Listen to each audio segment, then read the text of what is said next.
sürətli açıqlamalar nədən xəbər verir? Aydındır. Son günlər ərzində Birləşmiş Ştatların İran körfəzində və başqa bölgələrdə yaxın şərqdəki aktivliyindən xəbər verir ki, Birləşmiş Ştatlar gözləmə mövqeyində olmasına baxmayaraq İrana siyasi təzyiqləri davam etdirir. Niyə bu belə anlama gəlir? Çünki məsələn bir ay bundan əvvəl Birləşmiş Ştatların həmin bölgədə bu hərbi aktivliyi yox idi. Və məsələ bundan ibarətdir ki, İrana olan təzyiqlər məhz Çinə görədir. Yəni İran uğrunda savaş Çin və Birləşmiş Ştatların savaşıdır. Bu birinci məsələ. İkinci məsələ ondan ibarətdir ki, təbii ki, İranda daxili ixtişaşlar olmuşdu yanvar ayının əvvəllərində 5-i, 6-sı, 7-si, 8-i və bu proseslərdən sonra Donald Trump müəyyən qədər geri addım atmasa da kompromisə getdi və belə deyək, ixtişaşlar haqqında daha çox mövzulara toxunulmadı. İndiki halda deyə bilərəm ki, Donald Trump'ın qeyri-müəyyən addımları, yəni sabit fikrin olmaması və Birləşmiş Ştatların gözləmə mövqeyində olması səbəbilə biz deyə bilmərik ki, məsələn, sabah və yaxud da 2 gündən sonra nöqtə atış raketlərlə İranın daxilinə zərbələr endiriləcək. Amma düşünürəm ki, Birləşmiş Ştatlar İrana təzyiq etməkdən ötürü bu proseslərə gedə bilər. Sadəcə gözləmə mövqeyindədir. Niyə gözləmə mövqeyindədir? Ola bilsin ki, Birləşmiş Ştatlar İran daxilində olan daxili ixtişaşların bir qədər də güclənməsini istəyirlər. Düzdür, daxili ixtişaşlar zamanı bəzi mənbələr 6.000, bəzi mənbələr 20.000, bəzi mənbələr isə 30.000-dən çox insanın öldürülməsi ilə əlaqədar bəyanatlar verdilər və bu mediada işıqlandırıldı. Və bugün məlumat yayıldı ki, artıq İranda beynəlxalq internetin verilməsində müəyyən qədər açılmalar olub, yəni müəyyən qədər interneti verməyə başlayıblar. Və proses onunla yekunlaşır ki, Birləşmiş Ştatların İrana bu siyasi təzyiqləri davam edəcəkdir. Təbii ki, bu proseslərdə İsrail də iştirak edir, başqa dövlətlərin də əli var və onu da qeyd eləmək istəyirəm ki, Rusiya və Çin ayrı-ayrılıqda niyə İranı qoruya bilmir? Çünki hərəsinin öz maraqları var İran daxilində. Rusiyanın başı qarışıb Ukraynaya, Çin hal-hazırda açıq şəkildə olmasa da bu gizli şəkildə İrana dəstəyə davam etdirilir. Fikrimcə bu həmçinin hərbi, logistik cəhətdən ola bilər və buna aid də detallar, həmçinin faktlar mövcuddur. Rüstəm bəy, İranı izləyirik deyir Amerika Birləşmiş Ştatları. Siz özünüz də vurguladınız, izləyirlər, amma qərar qəbul eləməyiblər. Görünür ki, Trump müəyyən məsələləri götür-qoy edir. Əslində, son açıqlamalarında dialoqla bağlı mesajlar ötürsə də ABŞ lideri qeyd etmişdi ki, mən hücum etmək fikrindən daşınmışam, özüm bu qərara gəlmişəm deyir. Amma daha sonra Abraham Lincoln təyyarə daşıyan gəmisinin İrana yaxın gətirilməsi və bu bir çox açıqlamalar da, mesajlar da suallar doğurdu ki, Amerika Birləşmiş Ştatları başqa cür açıqlama verir, amma başqa hərəkət edir. Nə baş verirdi? Hansı məqamda artıq qərar verə bilər? Nə zaman fikir dəyişilə bilər Amerikada?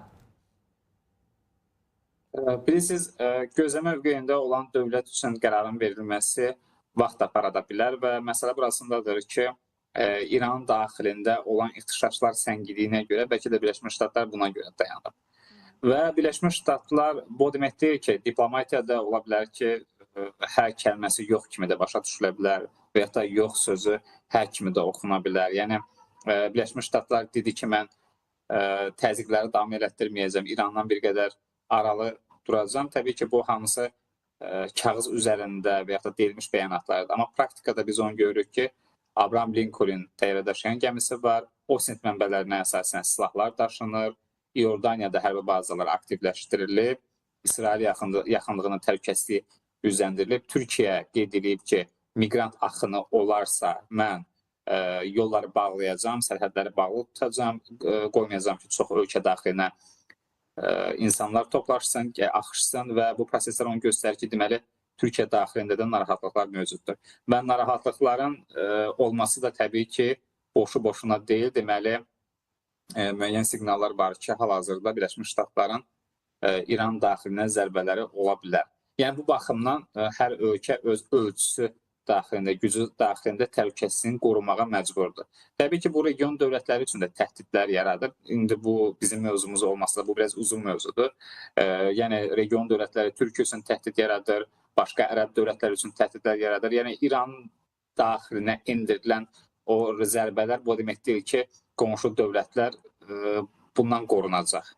Mən düşünürəm ki, bu proseslər başqa yerlərdə sıçraya bilər. Əgər ki, Birləşmiş Ştatlar öz proseslərini, belə deyək, əməli proseslərini davam etdirərsə, yəni İran daxilinə hərbi legitim hədəflərə zərbələr endirərsə. Və təbii ki, Birləşmiş Ştatların İrandan da tələbləri vardır. Uranın zənginləşdirilməsinin tamamilə dayandırılması, Həmas və Hizbullaha yardımlarının tamamilə dayandırılması, həmçinin Husilərə, yəni bir çox tələblər mövcuddur ki, bunu hamımız bilirik. Rüstəm bəy, bir qədər də Suriya məsələsinə bağlı danışaq istəyirəm. Şara sabah Moskvaya gedir və Putinlə görüşəcək. Buna bağlı bu dəqiqələrdə Kremldan açıqlama gəldi. Əslində Şaranın ikinci səfəridir, belə deyək, hakimiyyətə gəldikdən sonra Moskvaya edilən və dünən belə bir görüntülər paylaşılmışdı ki, artıq Rusiya qoşunları Qamışlını tərk edirlər və hərbi texnikaların artıq geri çəkilməsi görüntülərini biz təqdim elədik Air 24-ün ekranları vasitəsilə. Bu görüşdə tam olaraq hansı məsələlər müzakirə ediləcək? Yeni görüşə zərurət yaradan məsələ məhz hazırda Suriya ordusunun terrorçularla mübarizə əməliyyatlarıdırmı? Rusiya ilə görüşdən sonra Suriyada nə dəyişəcək? Bilirsiniz, Rusiyanın Suriya rəhbəri ilə görüşməsinin səbəbi hərbi bazaların müzakirə edilməsi ola bilər, böyük ehtimalla. İkinci səbəb, təbii ki, bu Kürd qruplaşmalarının Suriya daxilində olan fəaliyyəti, neft mənbələrinə olan nəzarət, amma bildiyimiz kimi neft mənbələrinə əsasən Birləşmiş Ştatlar və Britaniya şirkətləri nəzarət edir. Yəni Rusiyanın bu proseslərdən kənarlaşdırıldığı görünür faktiki olaraq. Və orada başqa hərbi bazalar da vardı, limanlar vardı Suriyada və açıq mənbələrə əsasən, xəritə mənbələrinə əsasən Rusiya oradan ordunun çox hissəsini çəkmişdi və Qamışlıdan da siz dediyiniz kimi proseslər getmək üzrə idi. Düşünürəm ki, hərbi məsələlərdə daha çox danışılacaq, hərbi bazanın mövcudluğu. Və siz Rusiya istəmir ki, Suriyada dayaqları zəifləsə də tamamilə oradan çıxsın. Yəni, bunun danışıqlar prosesində müəyyən qədər polemika ilə müzakirələr edərək hər hansı bir nəticəyə varmaq istəyirlər, gəlmək istəyirlər.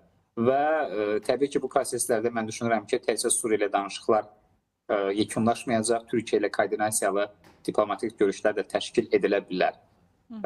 Və bildiyimiz kimi Suriya daxilində olan proseslərdə Birləşmiş Ştatların da böyük rolu var. Ona görə də Rusiya rəhbərliyi məhz Suriya rəhbəri ilə görüşlərdə onu özünə tərəf çəkmək kimi bir ideyanın olması, belə bir danışıqlar mövzusu da ola bilər. Təbii ki, indiki halda düşünmürəm ki, Əhməd Şara Türkiyəni kənara buraxıb Rusiya ilə daha çox əməkdaşlıq edəsən, bu real görünmür. Çünki Rusiya hal-hazırda Ukrayna ilə müharibə aparır, iqtisadi çətinlikləri var. Yəni, bu amillər hamısı xarici siyasətinə təsir edir. Bu bir mənalıdır. Aydın da. Rüstəm bəy, qısa bir cavab istəyəcəm. Məhz bu səfər fonunda Əsədin yenidən Suriyaya verilməsi iddiaları da yayımlamağa başlanıb. Buna münasibətiniz necədir? Bilirsiniz, bu artıq Rusiya hökumətinin qərarı olacaqdır. Yəni, Rusiya hökuməti əgər düşünsə ki, ona Bəşər Əsəd lazım deyil, verəcəkdir. Yox, əgər ona hər hansı bir məqsədlər üçün lazımdırsa, saxlayacaqdır. Yəni, indiki halda təbii ki, Bəşər Əsəd hökuməti qaçdıqda Rusiya təkcə ona qapını açmışdı, yaşıl işıq yandırmışdı və Bəşər Əsədin heç orada olmasını istəməyən Rusiya elitası da mövcuddur. Yəni, narazı qüvvələr çoxdur. Çünki Rusiya hökumət daxilində düşünürlər ki, onların orada saxlanılması həm Rusiyanın imicinə, siyasi imicinə, həmçinin Rusiya problemlər yaradır ki, ancaq təbii ki, Rusiya hökumətinin qərarı olacaqdır ki, o buna belə bir razılaşmaya gedəcək ya getməyəcəkdir. Bunu zaman göstərəcək. Aydındır. Çox sağ olun Rüstəm bəy. Təşəkkür edirik. Önəmli dəyərləndirmələriniz üçün minnətdarıq.